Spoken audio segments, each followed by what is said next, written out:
क्या नाम है आपका? क्या क्या एक्चुअल प्रॉब्लम है? सर मेरा नाम अशफाक है। ये मेरे दुकान मेरे डैड की है। तो हम लोग ऑलमोस्ट 4 साल से परेशान है इस चीज़ के लिए कि स्पेसिफिक हम ही खाली टारगेट किए जा रहे हैं। मेरे डैड को ही पता नहीं उनको क्या रिवेंज है उनके खिलाफ, उनके स्पेसिफिक उनसे क्या प्रॉब्लम है वो उन्होंने कभी ये डिस्क्लोज नहीं किया। बस ये है कि हमेशा हैरेस करते गए।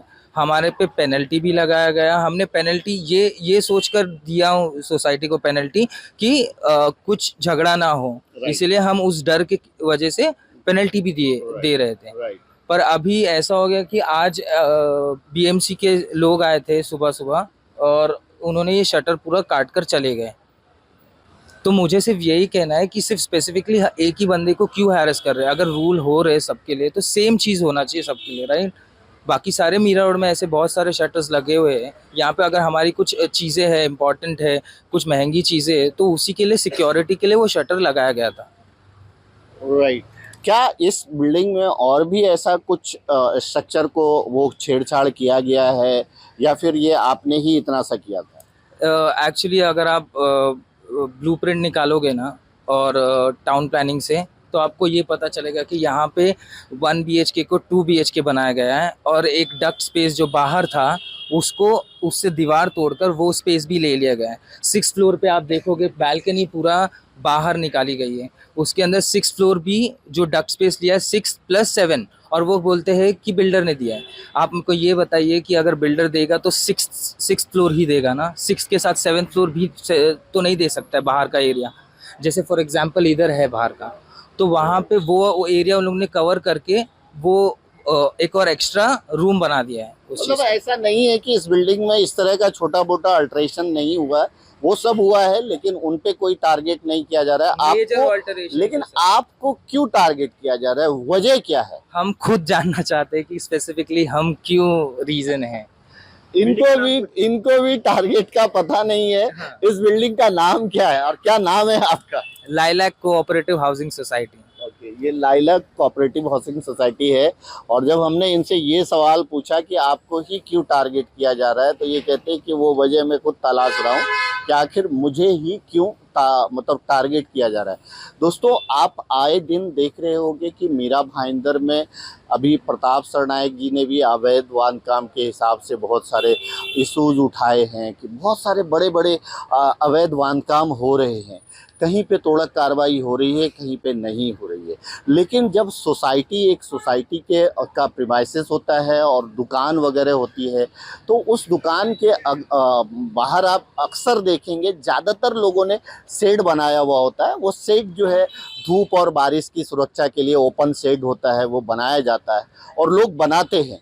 इसी तरह से आप बहुत सारे बिल्डिंग में देखोगे कि जहाँ पे दुकान है, दुकान के बाहर का जो उनके पास एरिया होता है, अगर ऐसी कोई दुकान है जिसमें वो कुछ सामान वगैरह रखते हैं अपने उस प्रीमाइसेस में, तो उसकी जो हिफाजत के लिए, वो चोरी ना हो जाए, वो कहीं लॉस ना हो जाए, उसके लिए लोग कहीं पे ग्रिल लगाते हैं, कहीं पे जो है शटर लगाते हैं। इनको मुनासिब लगा तो इन्होंने ये शटर लगाया। ये शटर लगा के बेचारे को 2 दिन भी नहीं हुआ, आकर के इस तरह से तोड़ दिया गया। इनकी कहीं कोई सुनवाई नहीं हो रही है। मैं मीरा भाईंदर के आयुक्त दिलीप ढोले जी से ये कहना चाहूँगा कि सर, बहुत सारी जगह पे अवैध हो रहा है, अवैध बांधकाम हो रहा है, अवैध निर्माण हो रहा है, बड़ी बड़ी बिल्डिंगें अवैध है। आप क्या कहना चाहेंगे मीरा भाईंदर के आयुक्त दिलीप ढोले जी को अपने बारे में? मैं तो बस यही बोलना चाहूँगा सर कि दिलीप ढोले सर एक बार यहाँ पर आए, देखे। अगर आपको कुछ गलत लग रहा है तो हमको बताइए, तो हम जो भी रहेगा हम अपने एंड से करेंगे। और अगर कर रहे हैं तो फिर सबके लिए सेम चीज़ कीजिए बस। क्या आप मानते हैं कि आपका जो दुकान में तोड़क कार्रवाई हो रही है, इसके पीछे कुछ लोग दबाव बना रहे हैं, या फिर कुछ लोग बार बार कंप्लेन कर रहे हैं, इसकी वजह से एमबीएमसी को मजबूरन आकर के कार्रवाई करना पड़ रहा है? हाँ जी। तो यहाँ पे लाइलैक कोऑपरेटिव हाउसिंग सोसाइटी में है जो कुछ लोग जो जा के बार बार कंप्लेन करते हैं। उसमें से एक फर्स्ट फ्लोर पर ही है जो कोई तो पार्टी के ये है मेंबर है।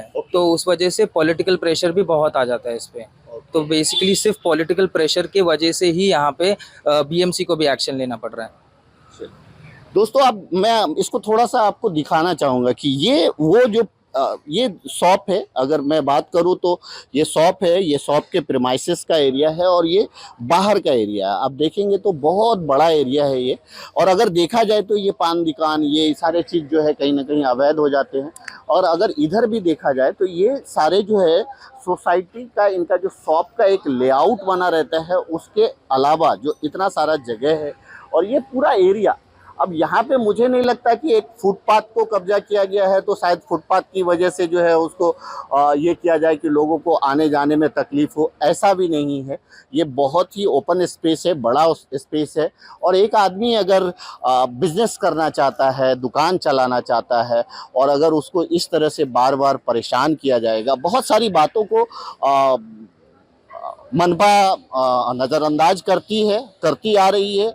अगर नज़रअंदाज नहीं करती तो बहुत सारी इमारतें खड़ी नहीं होती, तब तो सब आधा से ज़्यादा मीरा भाईंदर टूट जाता, क्योंकि बहुत सारे इलीगल है, हमें भी पता है। तो हम यही आपसे कहना चाहेंगे कि इनकी तरफ ज़रूर देखा जाए, ध्यान दिया जाए। और एक बोलते ना कि एक इंसान काम करना चाह रहा है, 9-10 महीने से दुकान जिसका बंद है वो खोल करके अपने फैमिली को सरवाइव करना चाह रहा है, तो उसके लिए कहीं ना कहीं आपको इतना भी क्रूर डिसीजन नहीं लेना चाहिए, मुझे ऐसा लगता है। हमने 8 फ्लैट्स के लिए जो ऑल्टरेशंस करके रखे हुए हैं उनके लिए खिलाफ भी कंप्लेन डाला था बीएमसी में। ऑलमोस्ट 1.5 साल होने आ चुका है, अभी अगर थोड़ा और टाइम रुकेगा 2 महीना तो 1.5 साल हो जाएगा, और उस पर कोई एक्शन नहीं लिया गया, बट हमारे पे एक्शन लिया गया। ये भी एक सवाल खड़ा होता है कि इन्होंने जिस पे कंप्लेन करके रखा है आप उन पे एक्शन नहीं लेते हो, लेकिन इनके खिलाफ जिन्होंने कंप्लेन किया उस पर फटाफट एक्शन ले लेते हो। तो ये भी एक क्वेश्चन है, सवाल है। नियमों की बात करें तो नियम के हिसाब से अगर मीरा भाईंदर के दुकान को देखा जाए, फुटपाथ को देखा जाए, रोड को देखा जाए, वो बहुत सारी अनियमितता है, बहुत सारी अनियमितता है। लेकिन अगर कुछ लोग मिलकर के सिर्फ एक लोगों को टारगेट करें तो वो किसी भी तरह से अच्छा नहीं है। और अगर आपको कार्रवाई करनी ही है, आपको लगता ही है कि ये सब गलत है, तो आपको उन सारे गलत लोगों पे भी कार्रवाई करनी चाहिए, उन सारे गलत दुकानों पे भी कार्रवाई करनी चाहिए जो इसी तरह से कहीं ना कहीं खड़े हैं। और अगर ये गलत है तो अगर इस बिल्डिंग के कुछ लोगों ने अगर फ्लैट को अल्ट्रेशन किया है बिना परमिशन के, एमबीएमसी के, बिना कोई इंजीनियर के रिपोर्ट के, जो बिल्डिंग का एक स्ट्रक्चर होता है उसके अलावा, तो मुझे लगता है कि आपको उस पर भी कार्रवाई करनी चाहिए। तो ऐसा ये दो तरफा मापदंड हो गया कि एक आदमी कंप्लेन करता है तो आप उसके कंप्लेन पे कार्रवाई नहीं करते, दूसरा आदमी कंप्लेन करता है तो उसके कंप्लेन पे कार्रवाई करते। और मुझे नहीं लगता कि इससे किसी को कोई तकलीफ होना चाहिए, जगह तो अल्टीमेटली इन्हीं की है। अब इसको थोड़ा सा अगर उन्होंने तब एक शटर लगा दिया तो ये बहुत बड़ा कोई क्राइम तो नहीं हो गया। फाइनली क्या कहना चाहोगे आप उन सबको? मैं तो सिर्फ इतना ही कहना चाहूँगा कि अगर आप हमारी हेल्प करें इस चीज़ के सॉर्ट आउट करने के लिए, तो हमारे लिए बहुत हेल्पफुल रहेगा। क्योंकि अभी हमारे सारे दुकानें ऐसे, एक भी ऐसा दुकान नहीं है जहाँ पे लीकेजेस नहीं है बिकॉज ऑफ द ऑल्टरेशन। तो वही है कि अगर कर रहे हो तो सबके लिए एक जैसा ही रूल रखिए। चलिए, तो मुझे उम्मीद है कि ज़रूर जो है इस पे कहीं ना कहीं हमारे मीरा भाईंदर महानगर पालिका के आयुक्त दिलीप ढोले जी काफ़ी अच्छे इंसान हैं, और जिनके नेतृत्व में मीरा भाईंदर बहुत ही अच्छी तरह से जो है स्वच्छ, सुंदर, और एक इससे पहले जो मीरा भाईंदर आपने नहीं देखा होगा वो मीरा भाईंदर देखने को मिल रहा है। तो मुझे लगता है कि अगर उन तक मेरी बात पहुंच रही है तो इस पे ज़रूर आप जो है संज्ञान लें। 9 महीने से जिसका दुकान बंद है उसने अगर खोलने की कोशिश की है तो उसको रोज़गार में उसके मदद करें। इस तरह का अगर डिसीज़न लेंगे, कोर डिसीज़न लेंगे, तो शायद बहुत सारे लोग जो है परेशान हो जाएंगे। अंत में इतना ही कहूँगा, आप सब अपना ख्याल रखें, एक दूसरे को दुआओं में याद रखें। Thank you so much.